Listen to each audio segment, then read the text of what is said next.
now we are going to make something known as yesterday's curry or mean vevichu, which is a traditional Kerala dish which is usually again cooked during festive season. So when I was getting married, my grand-aunt and sister, they were making this curry at home 2-3 days earlier than the wedding, because the longer it sits, the better the flavor is. So this is what I'm going to teach you today. Now there is a special tamarind known as fish tamarind. So it looks something like a mangosteen, if anyone has seen, and it has like, or should you say like an orange, which has little slices or peels, and one part is like this big. So we never cut it with a knife or scissor because it becomes bitter. Just tear it and put it in warm water so it will soften up. We're putting about 2-3 pieces. Chop everything as fine as you can. So now I'm going to start cooking. Putting the vessel onto the stove, and we're going to put some Bayona coconut oil. It's so nice and pure and milky white. I come from Kerala, and Kerala means coconut. So I'm adding some, again, paprika. You look at the color, it's so beautiful. For fish curry you need quite a thick sauce, so that's why you're using quite a bit of paprika. Less of chili powder. Then of course the lovely turmeric. Have you seen the fresh turmeric? Yeah, this is fresh turmeric, and this is after it's boiled and dried, it becomes like this, and that's when they powder it and you get turmeric powder.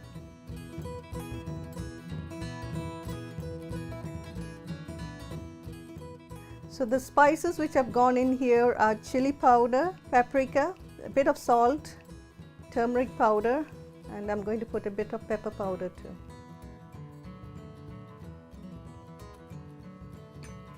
To that we are going to add a little water to make it a paste. The reason why we add water is so that the paste doesn't, or the spices doesn't get burnt.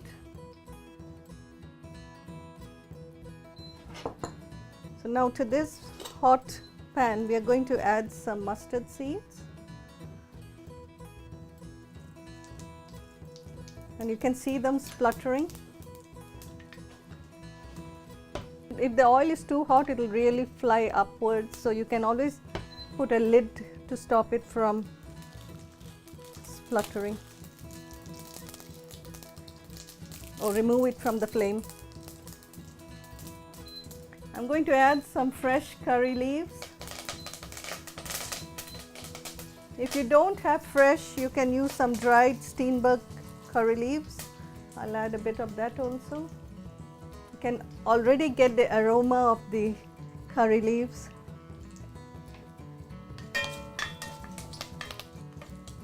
To that I'm going to add sliced shallots.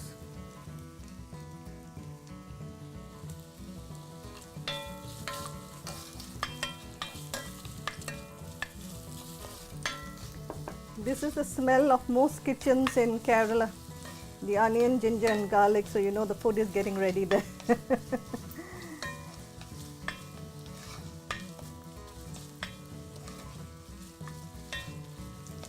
Again, you have to fry the onions till become soft and translucent. Kerala is near the coast, so that's why we have a lot of fish in that area. So this is one of the very, very famous curries. And another good point of this curry is you don't have to put it in the fridge, because it's a preservative just like tamarind. This kokum preserves the curry. So you can leave it out for 2-3 days and nothing will happen to it. And imagine in India when the heat is much hotter than here. The most important part of any Indian cooking is browning the onions, then adding your ginger, garlic and chili. Once that is done, then the Usually the paste of spices is added in.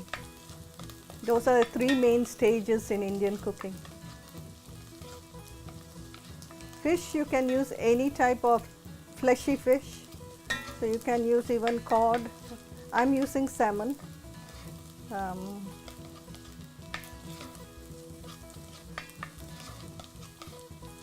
Even sardines, some people use sardines too, mackerel. Shallots make the curry more sweeter.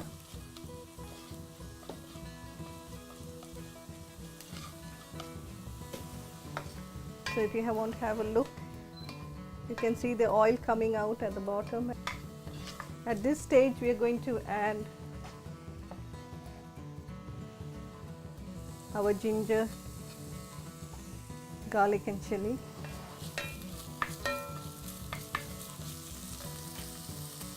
And also I'm adding a bit of fenugreek seeds this time.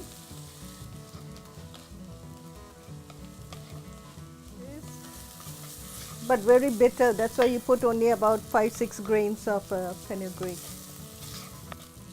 Okay, now the stage as when the ginger and garlic and chili is done, the aroma of all the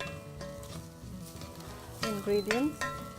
And this is when, look at the beautiful color of all the spices mixed together, all the Steenbergs spices is amazing. So I'm going to add it to my curry.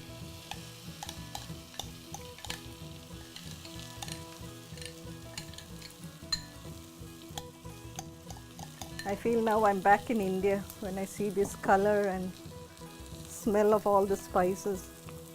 I've been living here for nearly 18 years, but now only I've discovered about Steenbergs.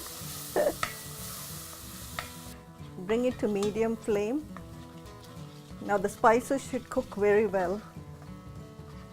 Same principle, keep on stirring it till all the water is absorbed. If you get fresh curry leaves, you can freeze them so it doesn't get spoiled. But if you can't get, please use this Steenbergs curry leaves, they're really good. It's nearly done. You can see that all the ingredients are getting together as a lump. And now we're going to add water to it.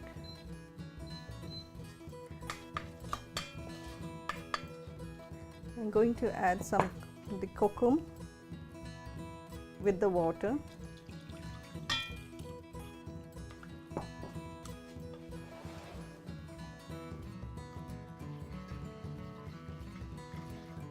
It's a rich reddish color to the curry. Adding some more water. This is because we want the fish to be covered with the gravy.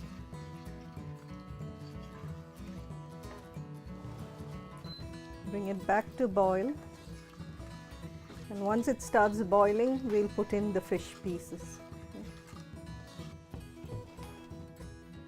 Now we're just putting the fish pieces in. I'm going to put it on medium flame and let it cook for another 8-10 minutes.